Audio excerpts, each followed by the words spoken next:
안녕하세요. 절대값TV의 명품 PD 한PD입니다. 자, 오늘의 타이틀은 이제 그만 속을 때도 됐다.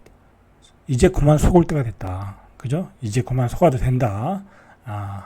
그리고 살 길을 찾아야 된다. 이 제목을 가지고 왔어요. 자, 보시죠. 일단은 시장의 분위기를 여러분들이 좀 파악을 하셔야 돼. 시장의 분위기가 얼마나 핫한지.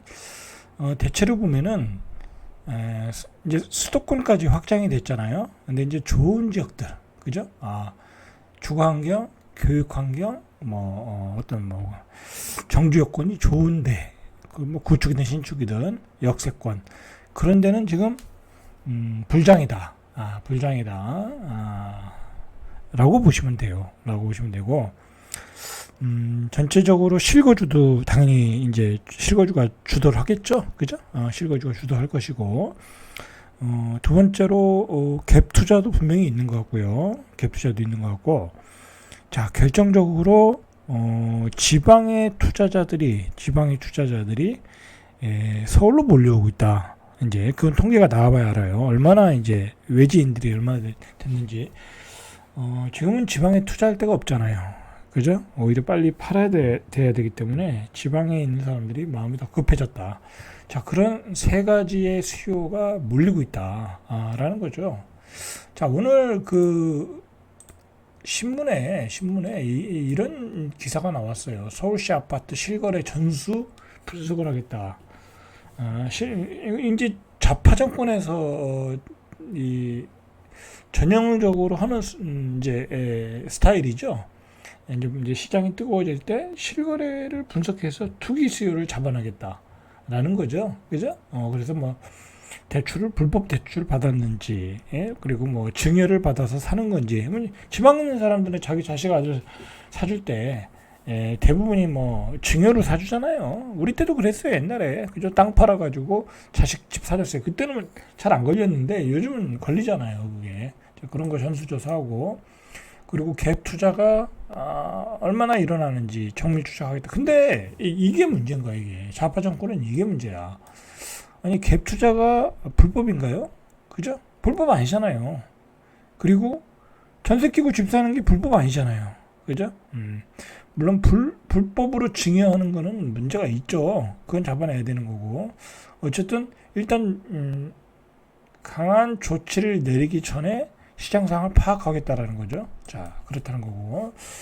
자, 다시 보시면은 여기가 판교예요. 이런 지역들이 지금 굉장히 거리가 핫하죠. 여기는 이제 소득이 되는 사람들, 그죠? 이제 강남, 중강남 지역이니까 이런 지역에 살만한 사람들은 소득이 되는 사람들이야. 그러니까 어떻게든 영끌해서 집을 사러 들어오겠죠.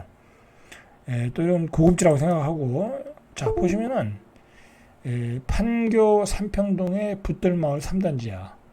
24평. 인기 평수죠, 요즘 젊은 부부들한테. 그래서 젊은 부부들이 15억에서 한 12억, 그죠? 그 정도의 집을 사더라. 라고 제가 말씀을 드렸죠. 그죠? 자, 6월 14일에 14억 2천 신고가예요. 신고가죠. 자, 전세와 월세. 전세는 얼마인가? 6억이거든요. 매매는 14억. 전세 살아도 되는데 굳이 집을 사는 이유는 뭘까요? 그죠? 올라간다라는 기대심리. 자, 기대심리를 가지고 이렇게 사는 건데, 자, 거래가 많이 되죠. 6월 달에만 해도 4건, 5건이 됐네요. 그죠? 조금 더 볼까요? 자, 5월 달에도 거래가 많이 됐어요. 그죠? 여기 4월부터 거래가 잘 됐네. 4, 5, 6 거래가 많이 되고 있어요. 자, 30평, 30평도 역시 신고가. 자, 30평도 거래가 조금 됐네요. 그죠? 25평만큼은 안 됐는데. 자, 옆에 단지 한번 보죠. 옆에 단지, 붙들마을 4단지. 여기가 34평. 역시, 전체 기간 보니까 거의 신고가. 그죠? 이것도 거래가 많이 됐네요. 자, 많이는 안 됐는데, 거래가 되고 있다. 그죠? 거래가 되고 있다. 예전에 비하면, 그죠? 지금 25년도에 2월 달에 하나, 4월 달에 2개, 5월 달에 3개, 6월 달에 2개 꾸준히 되고 있다. 라는 거죠. 조금 이제 16억이 넘으니까 부담스러운 거죠. 부담스러운 거죠. 자, 계속 보시죠. 여기 붙들마을 2단지 14억 5천. 자, 14억 15억이면 서울의 역세권에 신축급 아파트 사는 거야. 자, 그거에 비해서 판교 중강남 판교가 15억이다. 또 그렇게 비싸 보이지도 않는 거죠. 그죠? 그거에 비해서. 그죠? 그러니까 거래가 될 수도 있겠네요. 그죠? 그러니까 거래가 조금 되죠. 그죠? 5월 달에 거래가 많이 됐네요, 여기는. 5월 달에 거래가 많이 됐어요. 그죠? 역시 초등학교 끼고 있고. 그죠? 거래가 많이 됐다.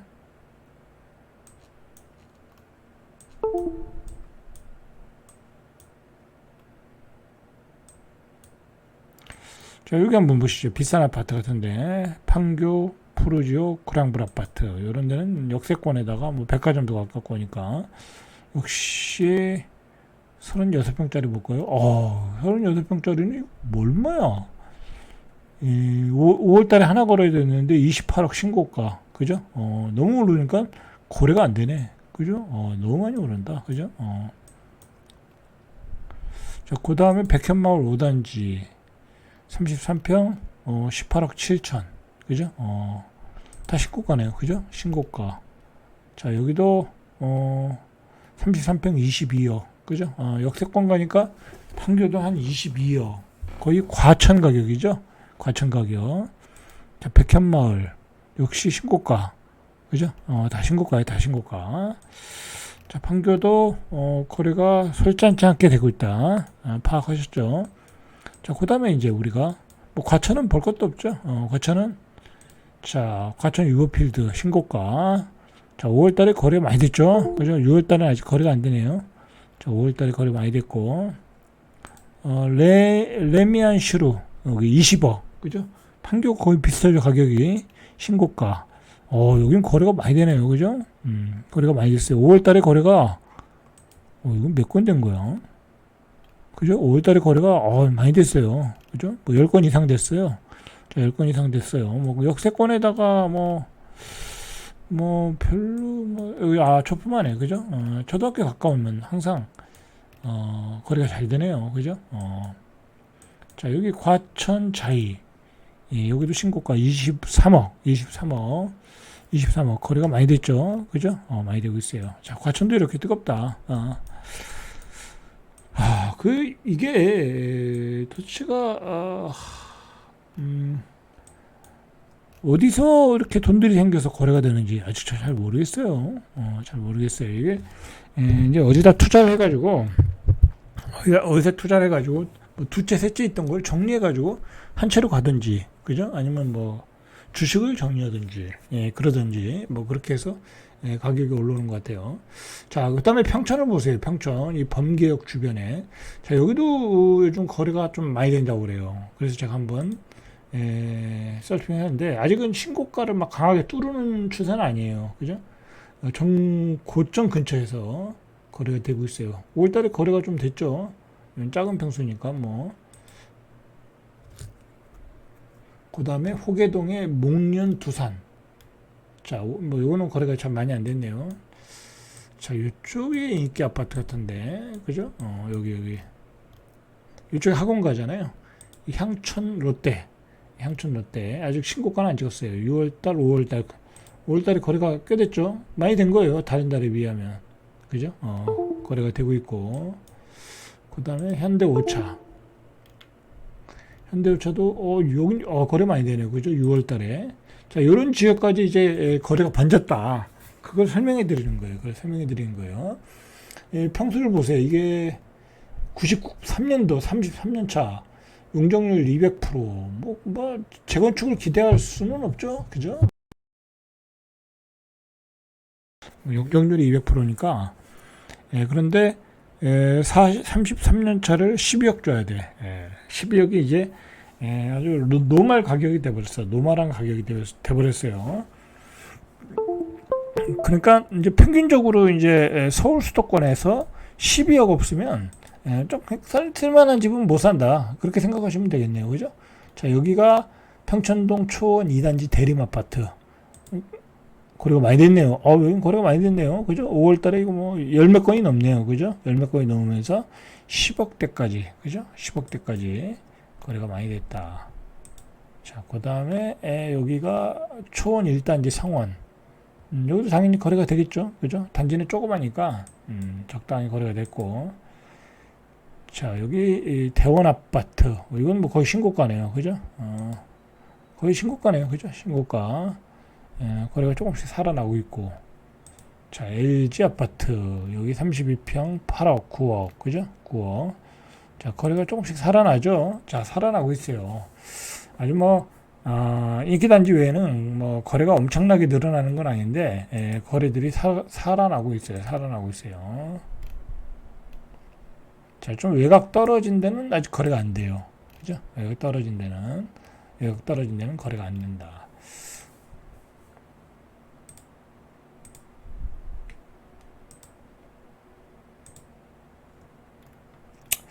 자, 요즘 그 뉴스를 보다 보면, 우리나라의 이 대통령제는 좀 문제가 있는 것 같아요. 그죠?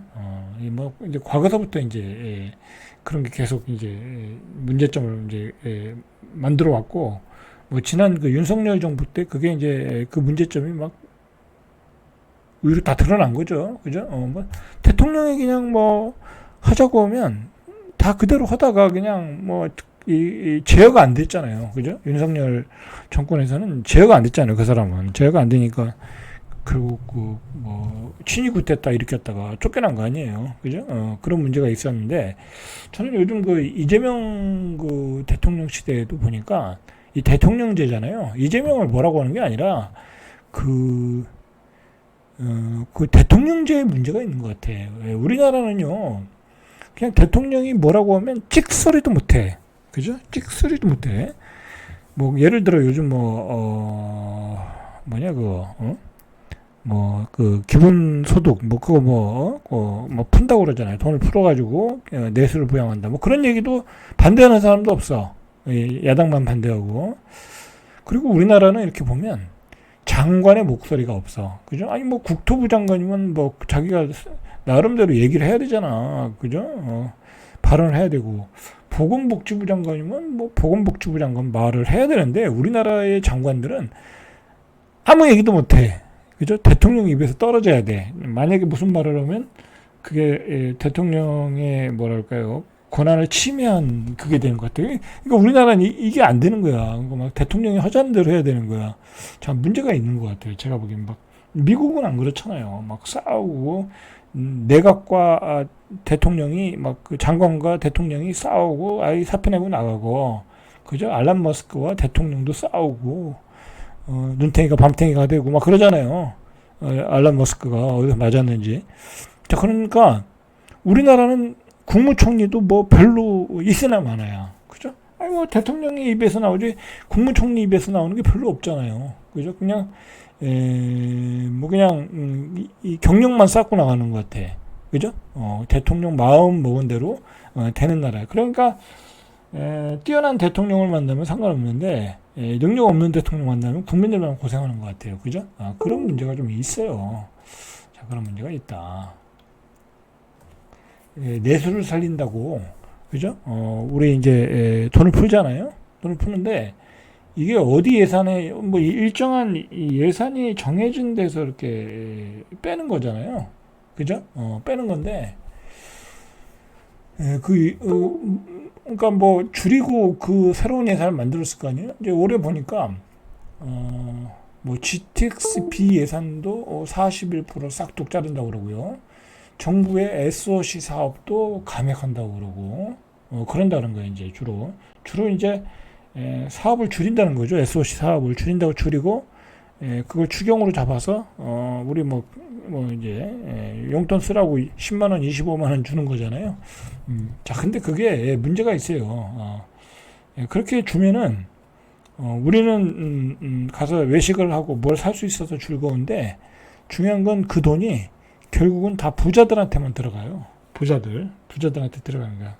왜냐면 우리가 그거 가지고 뭐 고깃집 먹으러 가면 맛있는 집으로 가지 맛없는 집으로 안 가잖아요. 장사 잘 되는 집으로 가지. 그럼 그 집만 돈을 버는 거예요. 그죠? 그 맛집만 돈 버는 거야. 그러면 그 맛집이 돈 벌면 어떻게 하겠어요? 자, 돈 많이 벌었어. 엄청 벌었어, 그것 때문에. 그럼 그 돈 가지고 자식, 강남에 아파트 한 채 사주는 거야. 집값이 오를 수밖에 없는 거죠. 돈을 이렇게 풀면, 집값이 오르는 거예요. 그죠? 차라리 저는 그렇게 생각이 들더라고요. 차라리 그렇게 돈을 풀지 말고, 앞으로 우리가 공사해야 될 것들이 잡혀지는 것들이 있잖아요. 그죠? 잡혀 있는 것들. 뭐, SOC 산업이라든지, 각 지방의 공공기관 건물들 추진하는 것들이 있거든요. 그런 것들의 사업에, 건설 토목 사업에 쏟아붓는 거죠. 그러면 많은 일자리가 일어나고, 건설 경기도 돌아가고, 그러는 거잖아요. 그리고 그 쓴 돈은 인프라가 되니까 어떤 또 경제 활동에 또 기반이 되는 거고, 그죠? 그 선순환 구조를 가질 수 있는데, 그냥 돈을 푸는 거는 악순환 구조가 되는 것 같아. 그죠? 그렇게 생각이 들더라고요. 그래서 결정적으로 SOC 산업들이 축소한다는 거야. 예를 들어, 포항 영동고속도로 구간, 감액 대상에서 포함됐다. 이렇게 예산을 줄인다는 거죠. 이 예산 줄여서 이제 우리 고기 사 먹으라고 돈 주는 거죠. 다 그래요, 지금. 이거, 지택수비, 그 다음에 호남고속도로 동광주에서 광산 구간 360억 원이 전액, 감액됐다. 그 다음에 이제 가덕도 신공항도 요즘 그렇게 추진이 안 되죠. 여러 가지 문제로. 그러니까 여기서도 추경해서 제외됐다. 결국은 빨리 추진하면 되는데, 그 돈 빼서, 미창 빼서, 국민들한테 나눠준다는 거잖아요. 후유증이 있겠죠. 그죠? 후유증이 있어요. 자, 문제는, 돈을 많이 풀어. 그죠? 돈을 많이 풀어. 그 돈이 결국은, 투기 자금이 된다는 거죠. 누군가의 투기 자금으로 해서 또 부동산을 또 올릴 수 있다는 거고요. 자, 다시 이 얘기가, 여기로 돌아와야 돼요. 오늘의 주제는 폭삭 소가수다잖아요. 폭삭 소가수다. 자, 여러분들, 서울의 이 아파트 가격이 예전에는 사이클이 맞았거든요. 그죠? 예전에는 5년 상승하고 3년 하락. 그죠? 그 사이클이 맞았어요. 그런데 이번에는 특징이 뭐냐면 잠깐 하락은 했죠. 강남도 한 1년 정도, 1년 반 정도, 그죠? 길게 봐서 2년 정도 하락은 했는데 1년 반 정도 하락했고, 노두강 금강구는 하락을 한 3년 정도 이상을 했고, 그 외곽 지역들은. 그리고 수도권 지역은 그 사이클대로 갔고. 그런데 사이클이 안 맞는 지역이 있더라 이거야. 안 맞는 지역이 바로 이제 강남과 마용성과 이제 그런 그 고급 지역들, 그런 지역들이 안 맞더라. 자, 그런 지역이 집값이 올라가니까 전체적으로 다시 온기가 퍼지고 있더라는 거잖아요. 그래서 우리는 폭락을 기대했는데 오히려 강남은 더 오르고 마용성도 더 오르고 그렇게 된 거잖아요. 자, 그거는 뭐냐면요. 결국은 과거 20년 전, 30년 전보다 서울 수도권의 지방 젊은이들의 쏠림 현상이 뚜렷하다, 더 많아졌다라는 거죠. 옛날에는 지방에도 좋은 직장 많았거든요. 옛날에는 지방에도 대기업도 있었고요. 그리고 제조업도 좋았고, 그래서 많았는데, 이제 우리 산업 구조가 개편되면서 더 많은 젊은이들이 서울로 오는 거야. 그러니까 서울은 빠져나가는 사람은 없고, 들어오는 사람만 많은 거야. 그죠? 들어오는 사람만 많으니까 옛날 사람들은 계속 누적돼서 사는데 계속 들어올 사람은 많아. 그런데 이 서울의 이 새 아파트의 수요는 폭발적이야. 그죠? 폭발적인데 공급이 안 돼. 이거 어디 공급이 되겠어요? 그죠? 이거 공급 안 돼요, 이거. 이거 하는데 예를 들어 지금부터 한 10년은 더 걸릴 거 아니야. 그죠? 언제부터 추진했는데. 이거 합의 20년 걸린다니까. 한 아파트 단지를 재건축하는데 한 20년 걸린다고. 그러니까 새 아파트는 공급이 안 돼. 사람들은 누적돼 있는데 계속해서 들어와. 그런데 아파트 가격이 떨어지겠어요? 안 떨어지는 거야. 근데 그렇게 되면 뭐가 오르겠어요? 땅값이 오르는 거죠. 땅값이. 단독주택 땅값이 오르는 거예요. 왜? 그거 부셔서 빌라를 지을 수 있으니까. 그 빌라 지어서 팔아먹을 수 있으니까. 그죠? 그러면서 서울의 집값은 계속해서 올라가는 거야. 그죠? 그러니까 우리 젊은이들은 감당이 안 될 정도까지 온 거잖아요. 지금 한 15억까지 온 거잖아. 그죠? 10, 금수저 아니면 이제 집을 못 사잖아요. 그러니까 저 수도권으로 나가는 거야. 수도권. 계속해서 수도권 나가는 거야. 그래서 1기 신도시, 2기 신도시, 3기 신도시까지 지어줬는데 그것까지도 안 돼. 예, 안 돼. 자, 보세요. 이제 아파트 수도권도 이 출퇴근 한계선이라는 게 있는 거잖아요. 그죠? 아니, 막말로 뭐 이제 송도는 출퇴근이 안 되잖아요. 여기는. 그죠? 요즘 100원 정도면 모를까? 여기서 광역버스 타고 외곽도로 타면 모를까? 여기서 강남 출퇴근을 어떻게 해요? 그죠? 힘들어서 못해. 그러면 출퇴근 한계선이 있기 때문에 그 한계선의 땅도 이제 없어. 수도권도 땅이 없더라는 거야, 이제. 그래서 저번에 계속해서 그나마 빈 땅을 제가 얘기했잖아요. 그죠? 빈 땅. 자, 이제 이런 지역들. 그죠? 가깝잖아요. 이제 이런 지역들. 그죠? 그 다음에 여기 대곡 지역들. 여기 창릉 신도시 들어오고, 뭐, 이런데 역세권 들어오니까. 뭐 이런데, 빈 땅. 이런 데밖에 없다는 거야. 근데 이런 데 지면 이제 뒤에 사람이, 뒤에 사시는 분들이 싫어하겠죠. 그죠? 경부라인은 이제 뭐 아파트 질 데 없고요. 그 다음에 평촌 3번, 과천 2라인도 꽉 찼고요. 그죠? 그 다음에 남은 땅은 여기 이제 광명시흥 신도시 들어서고, 그죠? 10만 가구. 그 다음에 남은 거 이거밖에 더 있어요. 그죠? 이거밖에 없는 거예요. 그죠? 그러니까 이제 서울의 수도권에 서울로 출퇴근이 가능한 수도권에 땅이 없어. 결국 뭐 해야 돼요, 그러면? 남은 거는. 여기 분당, 재건축. 그죠? 분당 재건축. 다른 데는 뭐 재건축 아직 얘기 안 나오는데, 안 나오는 얘기는 사업성이 없으니까 안 나오는 거야. 그죠? 근데 여기는 사업성이 있잖아. 그죠? 이제 분당 재건축 얘기까지 나오는 거야. 인구는 계속해서 몰려오고. 그죠? 그런데 새 아파트는 모자르고. 특히 고급지 아파트는 모자르고. 그런데다가 계속해서 우리 세제도 바뀌고 투자할 곳은 한정되어 있고. 그런데 옛날에는 바로 직전에 상승사이클에서는 지방 투자도 쏠쏠했거든요. 갭 투자하면 돈을 꽤 벌었잖아요. 근데 이제는 그거 지방 갭 투자는 안 되는 거고, 이제 투자자 들어오면 던져주고 나가야 되는 타임인 거고, 그죠? 그러니까 서울의 쏠림 현상은 더욱 두드러지고 있는 거야. 그죠? 그러니까 더욱더 입지가 중요해졌고, 이런 고급지들은 그냥 부르는 게 가격이 됐고, 그죠? 뭐 이런저런 사정을 아는데 누가 집을 팔겠어요? 그냥 부르는 게 가격이고, 하나 팔릴 때마다 몇 억씩 올라가고.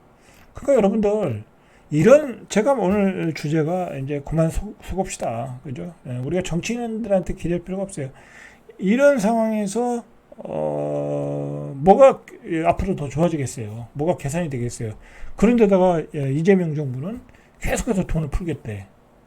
그럼 이제 불난집에 불을 붓는 거죠. 불난집에 기름을 붓는 거지. 그죠? 기름을 부으면서. 그러니까 집값이 떨어질 수가 없어요. 그러니까 여러분들 빨리 집을 사셔야 돼. 뭐 제가 뭐 이런 말까지 하는 건 처음인데, 그냥 빨리 집을 사셔라. 그게 서울 수도권, 그죠? 지방 말고 서울 수도권 계신 분들은 빨리 집을 사라. 그게 살아날 수 있는 길이다. 라는 거죠. 그죠? 여러분들 노무현 정부 때 이런 문제를 알고, 그죠? 이런 문제를 알고 행정수도를 만들어서 서울을 이전하려고 했던 거잖아요. 그죠? 행정수도 이전해서 국토균형 발전하려고 했는데, 이 기득권들이 그걸 관습법을 가지고 저지시켰잖아요. 그게 패착이었던 거죠. 문재인 정부는 하다 말았고, 그죠? 문재인 정부가 한 게 뭐 있어요? 행정자치부하고 과학기술부 내려온 것밖에 더 있어요?